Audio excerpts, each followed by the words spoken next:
పాలకూర పప్పు తయారు చేసుకునే విధానం.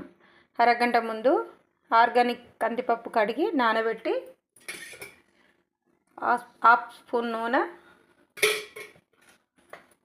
హాఫ్ స్పూన్ పసుపు వేసి నానబెట్టిన.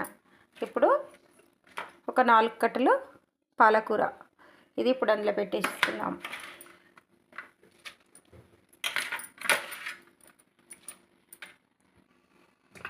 కట్ చేసుకున్న ఒక ఉల్లిపాయ, కట్ చేసుకున్న 2 పచ్చిమిర్చి చీలికలు, టమాటాలు కట్ చేసి వేసుకుందాం. కట్ చేసుకున్న టమాటాలు 3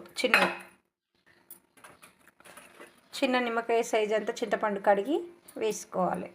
ఇప్పుడు కుక్కర్ మూత పెట్టేసుకుందాం. ఒక 4 విజిల్లు పెట్టుకుందాం. 4 విజిల్ల తర్వాత స్టీమ్ అంతా పోయింది పప్పుకు.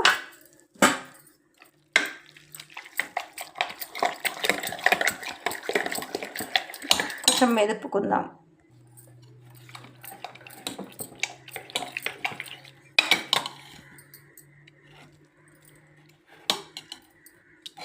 ఇప్పుడు కారం వేసుకుందాం. అప్పుడు 2 పచ్చిమిర్చి వేసిన కదండి, 1 స్పూన్ కారము, టేస్ట్కి సరిపడా ఉప్పు 1½ స్పూన్ వేసిందండి.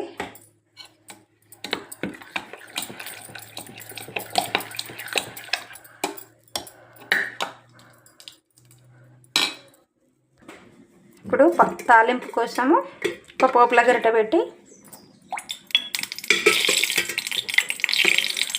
2 టేబుల్ స్పూన్ల నూనె వేసుకోవాలి. నూనె వేడైనాక 1 స్పూన్ జీలకర్ర,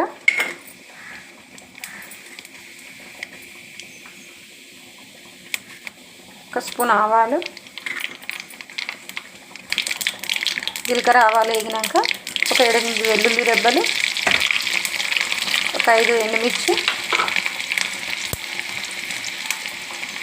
ఒక 2 రెమ్మలు కరివేపాకు, కొంచెం ఇంగువ. ఇప్పుడు తాలింపు పప్పులో కలుపుకుందాము. ఇప్పుడు తాలింపు ఇలా వేసేసుకున్నాం పప్పులో. అంతే, పాలకూర పప్పు రెడీ. సూపర్ టేస్ట్గా ఉంటుందండి. ఒకసారి పాలకూర పప్పు తయారు చేసుకునే విధానం చూద్దాం. చాలా బాగుంటుందండి, ఒకసారి ట్రై చేసి చూడండి.